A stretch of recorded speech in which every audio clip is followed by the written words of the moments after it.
Audio Jungle.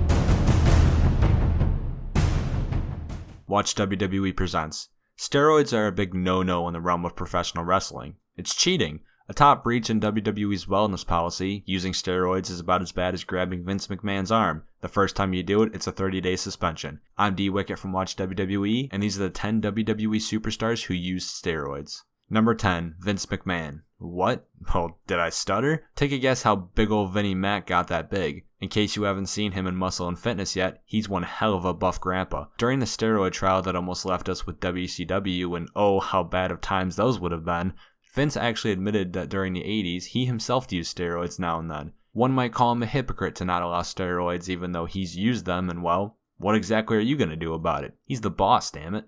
Number 9, Shane Helms. Someone more serious should probably go here, but am I the only one who finds humor in the superhero gimmick being portrayed by a steroid user? I mean, for God's sake, the Hurricane, aka Mick Burglar, the lovable, hilarious superhero we're supposed to look up to and loved, used steroids. Some hero.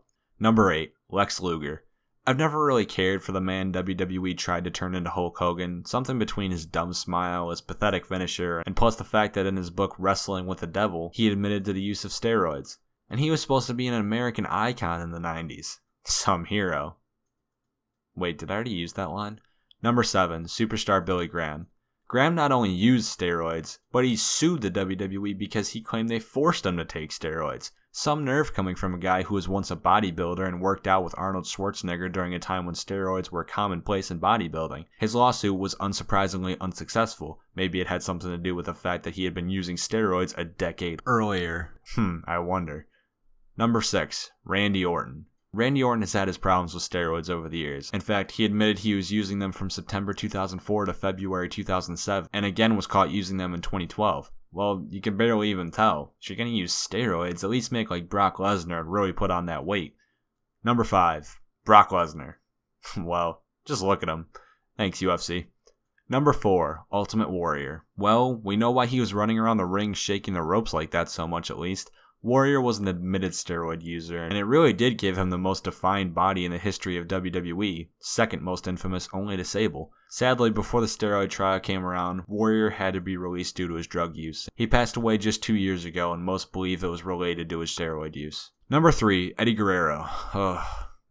This is where it gets depressing. Eddie was an absolute fan favorite and beloved by the entire WWE universe. However, in 2005, when he passed away, we found out the horrible truth that Eddie died due to heart failure that stemmed from steroid use. Eddie wanted to be the best, and he lied, cheated, and stole his way there, but sadly he paid the ultimate price for doing so. Number 2, Hulk Hogan. In 1994, Hogan admitted that for 14 years he had been using steroids for bodybuilding and recovery. The damn real American role model for everybody. Well, until 2015, but that's beside the point. Hogan wanted all the little Hulkamaniacs to say their prayers and take their vitamins, but not those vitamins, kids. Let's be real though, the 320-pounder with the 24-inch pythons obviously didn't get there single-handedly. And number 1, Chris Benoit. Oh man, back on the sad side of things. Chris Benoit infamously murdered his wife, child, and then committed suicide in one of the saddest events in wrestling history. At the time, Benoit's brain was all sorts of screwed up, and when it was tested, it resembled that of an 85-year-old Alzheimer's patient's brain. While yes, much of this was because of his concussions and offense like his classic flying headbutt, toxicology reports revealed that Benoit had an elevated level of testosterone in his body that had been caused by steroids. It's really depressing to think and talk about, but thankfully, at least it's helped WWE be much more serious about both concussions and steroid use. It's really depressing though when it takes the death of 2 huge superstars to really make change. And those are the 10 WWE superstars who use steroids. What are your thoughts? Tell us in the comments below, and if Brock Lesnar got that muscle legitimately, like the video and subscribe for more steroid-filled wrestling content. Thank you all for watching.